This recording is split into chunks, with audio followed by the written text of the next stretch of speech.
So this is a pretty big topic to cover for 20 minutes.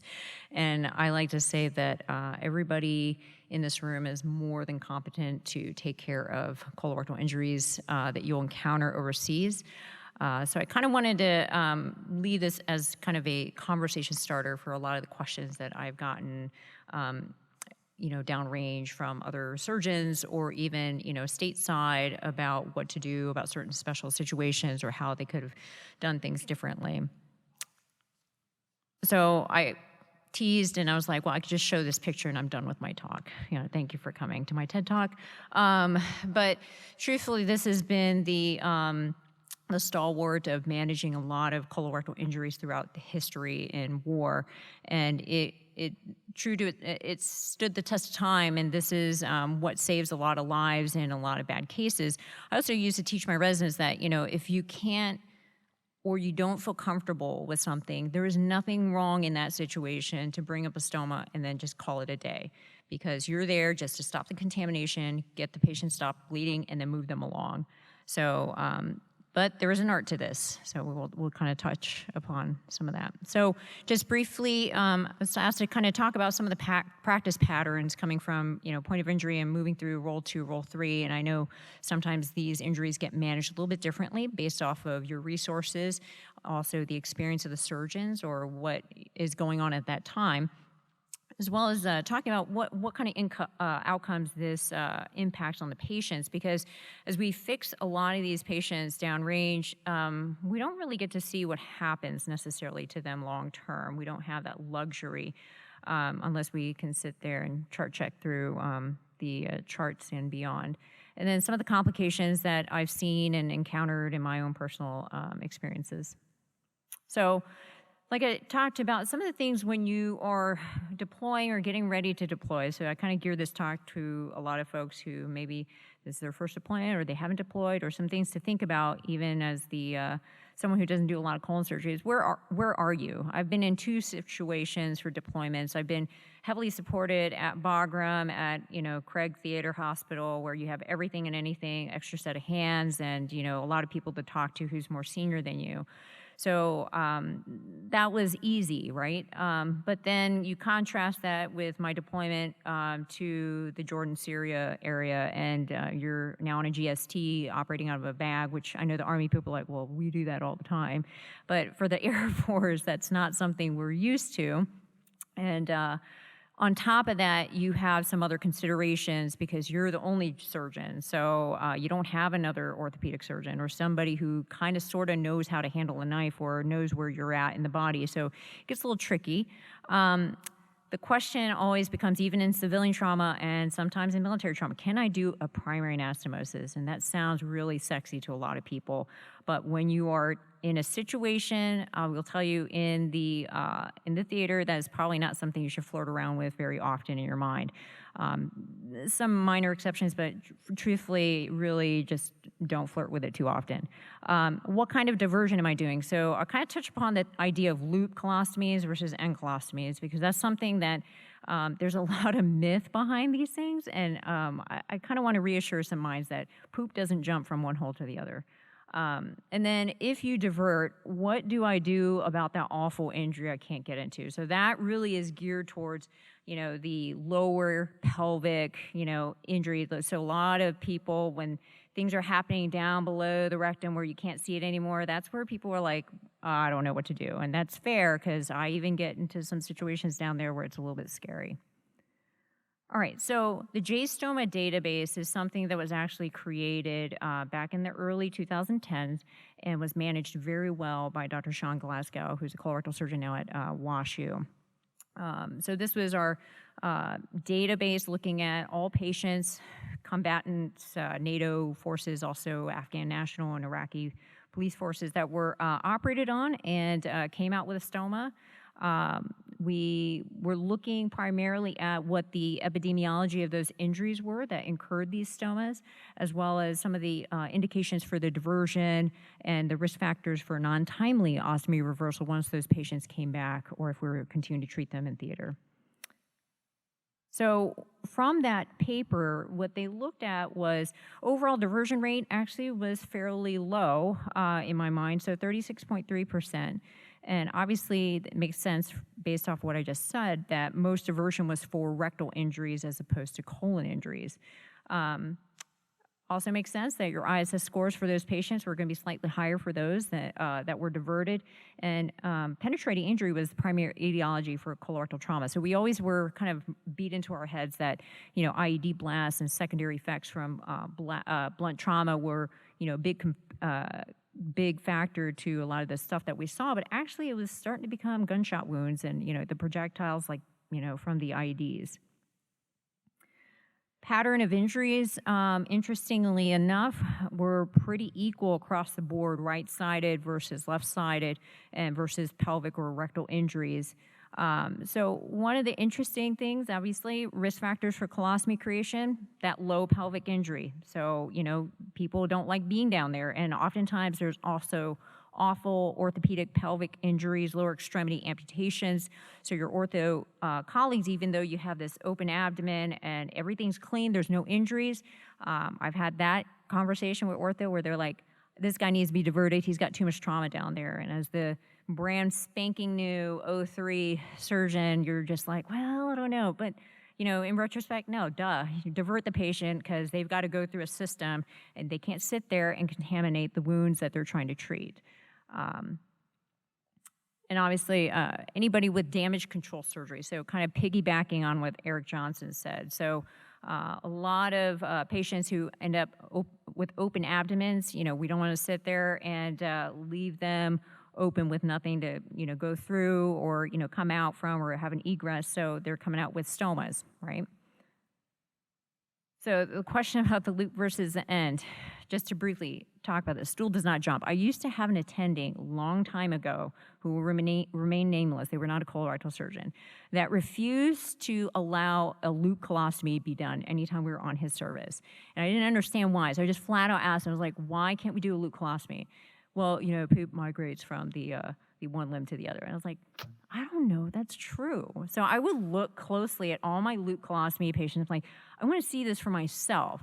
And never once do I ever see like a poop like migrate out and then crawl back into the other limb. So that is not true. Loop colostomies are perfectly fine. Sometimes they're the easiest thing to bring up. So nothing wrong with loop colostomies, okay? What about a loop ileostomy? So this is something you kind of want to avoid because most of the times, like I said, most of the trauma that you're dealing with downrange are going to be those lower pelvic or left-sided traumas.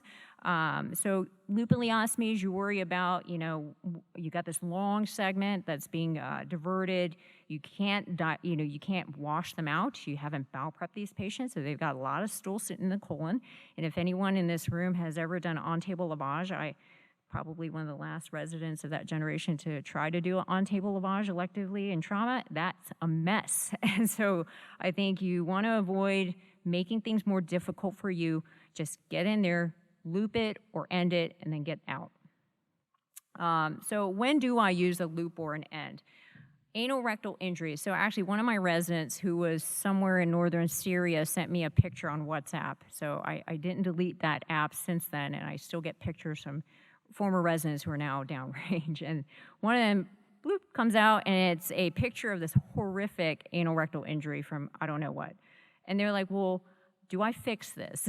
I'm like, you are not in a capacity in northern Syria to fix this anal rectal injury, so I think you should probably just divert this patient with a loop. So if it's an isolated injury, there's no other colon injuries going on, I think there's nothing wrong with bringing a loop. It's an easier thing to reverse in the long term, okay?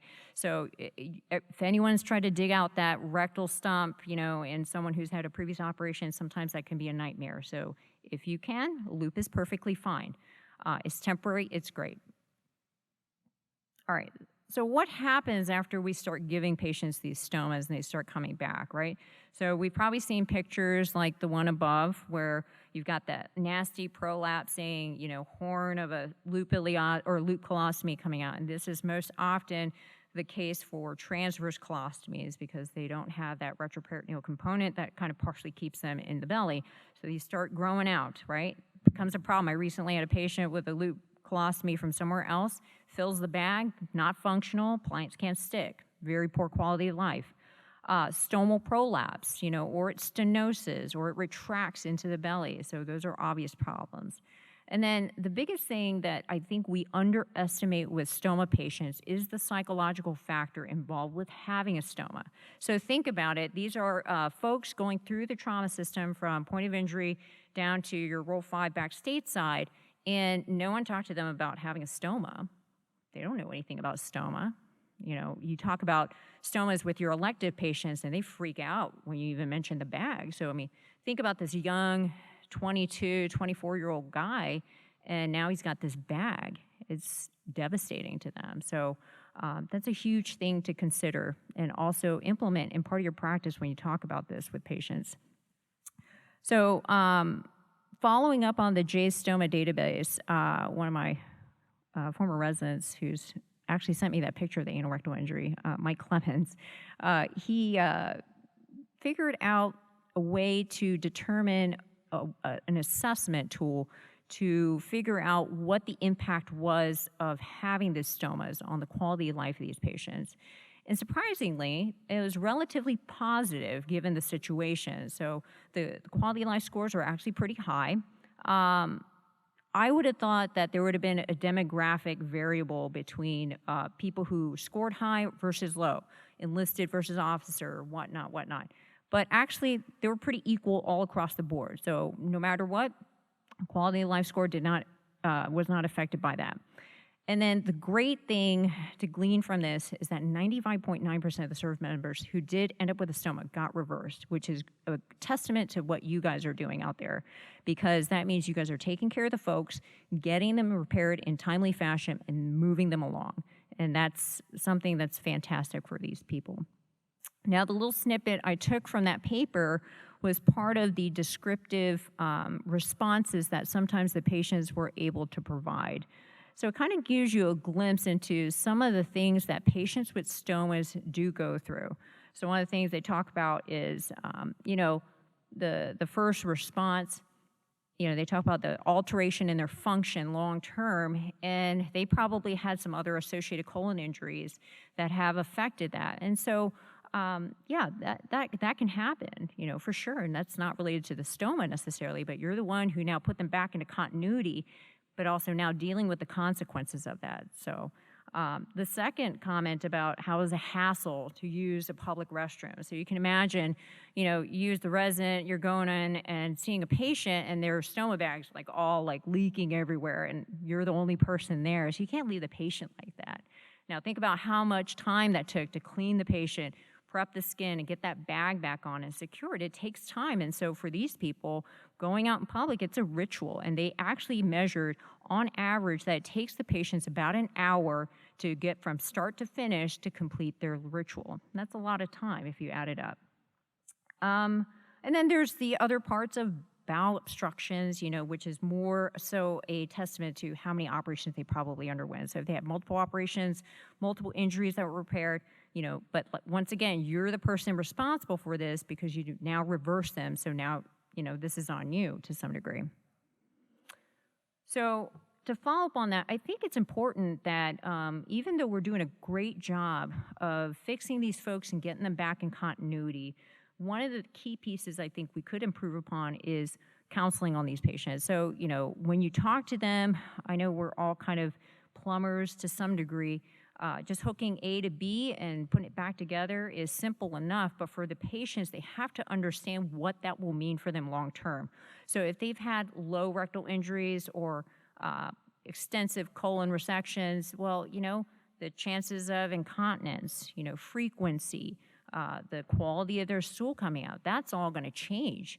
And if you don't tell these patients about this, sometimes I think you'll steer them in a direction that may not be a choice they want. So what I speak to is maybe they want to keep their colostomy. They have a very functional life with that. They can move on and do things predictably, but if you put them back together again, maybe they won't have that opportunity because they have to look for a bathroom every 4 minutes because they don't know if that urgency is legit gas, stool, or nothing. So those are some things to kind of consider as you start managing those patients for yourself.